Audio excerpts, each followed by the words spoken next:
আমার ক্যামেরা কিন্তু একটা কমান 9,500 টাকার মোবাইল আর কত ভালো হবে 5G মোবাইল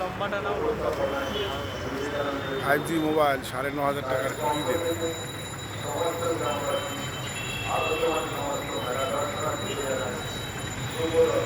ব্রিটিশ ধর আসছে আমাদের চৌমাথার কাঁঠাল নিয়ে কিনে